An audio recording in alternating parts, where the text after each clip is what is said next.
ਪੰਜਾਬ ਪੰਜ ਦਰਿਆਵਾਂ ਦੀ ਸਰਜ਼ਮੀਨ। ਪੰਜਾਬ ਨੂੰ ਰੱਬ ਨੇ ਵੱਖਰੀਆਂ ਹੀ ਸ਼ਾਨਾਂ ਤੋਂ ਨਵਾਜ਼ਿਆ।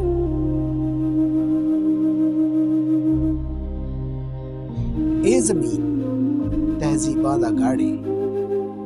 ਇੱਥੇ ਮਜ਼ਹਬਾਂ ਨੇ ਤਰੱਕੀ ਪਾਈ। ਵਡੇਰੇ ਸਾਨੂੰ ਦੱਸਦੇ ਨੇ ਕਿ ਵੰਡ ਤੋਂ ਪਹਿਲਾਂ ਤਾਂ ਇੱਥੇ ਕੋਈ ਵੀ ਰੌਲਾ ਨਹੀਂ ਸੀ, ਪਰ ਫਿਰ ਇੱਕੋ ਵਾਰੀ ਮਜਬੂਰੀਆਂ ਨੇ ਆਣ ਘੇਰਿਆ। ਫਿਰ ਤਕਲੀਫਾਂ ਤੇ ਅਜ਼ਮਾਇਸ਼ਾਂ ਨੇ ਇਸ ਧਰਤੀ ਦਾ ਬੂਹਾ ਘੁੱਟਿਆ।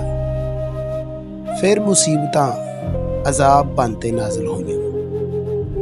ਸਿਆਣਿਆਂ ਨੇ ਐਲਾਨ ਕੀਤਾ ਕਿ ਹਜ਼ਰਾਤ, ਹੁਣ ਇਹ ਵੰਡ ਬਹੁਤ ਜ਼ਰੂਰੀ ਹੋ ਗਈ ਹੈ।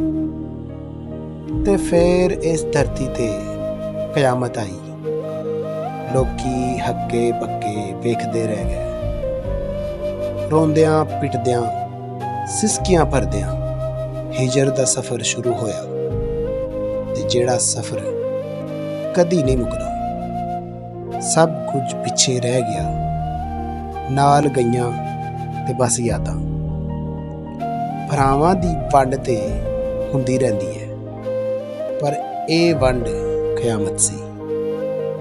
ਇਹ ਵੰਡ ਤਹਿਜ਼ੀਬਾਂ ਨੂੰ ਤੋੜ ਗਈ। ਵੰਡ ਤੇ ਸ਼ਾਇਦ ਜ਼ਰੂਰੀ ਸੀ, ਪਰ ਪੰਜਾਬ ਦੀ ਵੰਡ ਇਸ ਕੌਮ ਤੇ ਤਹਿਜ਼ੀਬ ਦੇ ਖਿਲਾਫ ਸਾਜ਼ਿਸ਼ ਸਾਬਤ ਹੋਈ। ਲਕੀਰਾਂ ਨੇ ਇਸ ਨੂੰ ਚੀਰ ਕੇ ਦੋ ਮੁਲਕਾਂ ਵਿੱਚ ਵੰਡ ਦਿੱਤਾ, ਪਰ ਲੀਕਾਂ ਤੇ ਬਸ ਲੀਕਾਂ ਹੀ ਨੇ।